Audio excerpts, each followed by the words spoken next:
in Augusta to first and foremost thank the federal, state, and local leaders. Mayor, I want to thank you for your leadership in particular on the ground.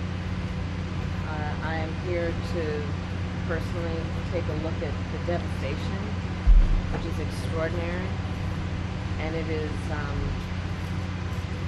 particularly devastating in terms of the loss of life that this community has experienced, the loss of normalcy, and the loss of critical resources.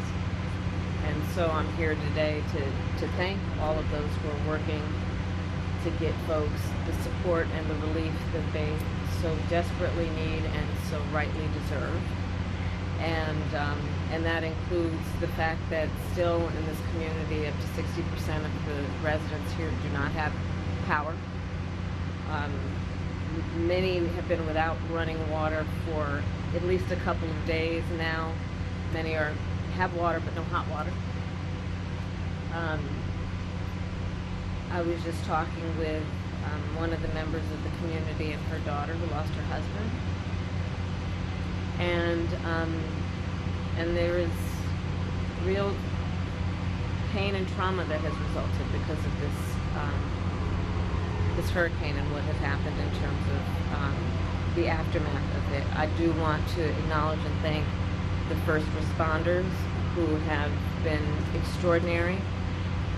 Having met with them, they are the kind of folks that are the heroes in moments of crisis, who do extraordinary work that is about lifting up other people.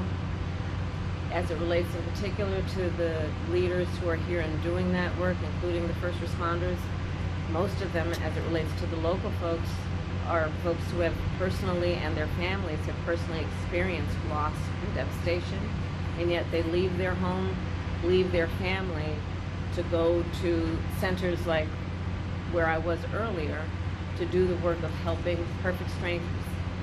And it really does highlight the nobility of the kind of work that these public servants have dedicated themselves to, which can be in moments of crisis like this so selfless in the way that they do that work.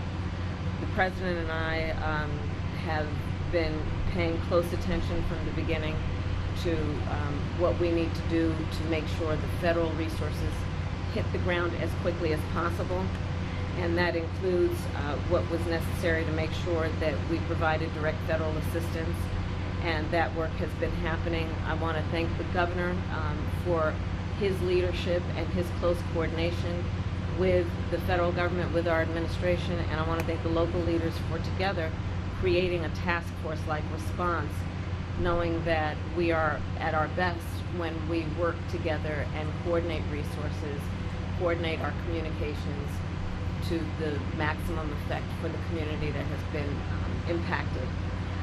And the federal relief and assistance that we have been providing has included FEMA providing $750 for folks who need immediate needs being met, such as food, baby formula, and the like. And you can apply now for anyone who's watching this who has been affected. There are FEMA personnel who are going door to door to interact personally with folks, especially those who do not have electricity. But also that aid, if you have electricity, can be applied for online, and I encourage people to do that. FEMA will just basically verify your address, and then the process should take hold.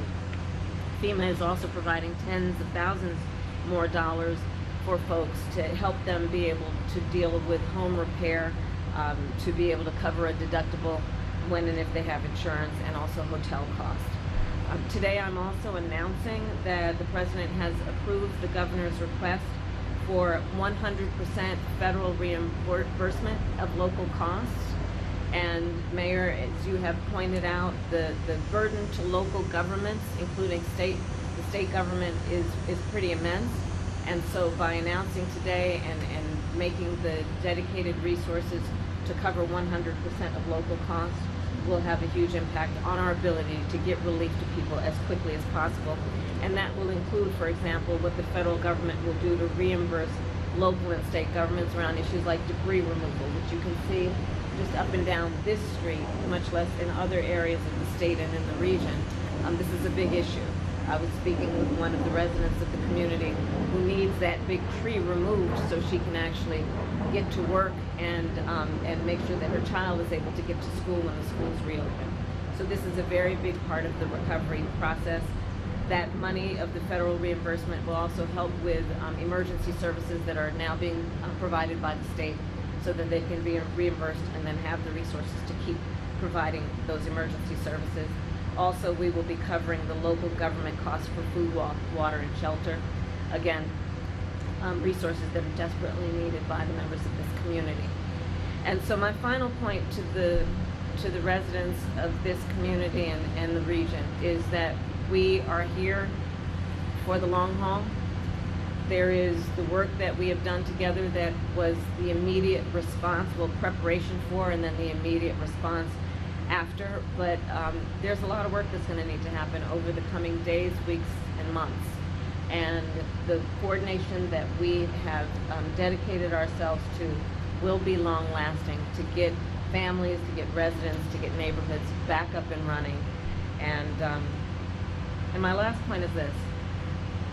I think that in these moments of hardship, one of the beauties about who we are as a country is people really rally together and show the best of who they are in moments of crisis. And we've seen that throughout the region, where communities are coming together, where people are helping perfect strangers, where they are providing food, water, shelter for their neighbors, and that neighbor may be somebody they've never met before, but are doing the work of helping each other out. And I think it really highlights the fact that the vast majority of us have so much more in common than what separates us, and that the best of the strength of who we are is we come to each other's aid in a time of need. So I thank everyone for doing that kind of work every day. And with that, there is more work to be done. Thank you all. Do you have an update on the death toll, Madam Vice President, or on people who are missing? I did receive updates in terms of what's happening in the state, and so far the number looks to be 33. The mayor was just sharing with me 7 alone in Augusta, Richmond County.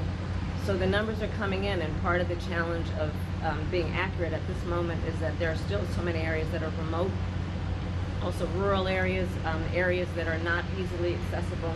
So the assessment of the damage is being done across the board, and of course the highest priority is to locate and determine individuals, people who are in need, and making sure we're getting to them as quickly as possible. Okay, thanks everybody. We're going to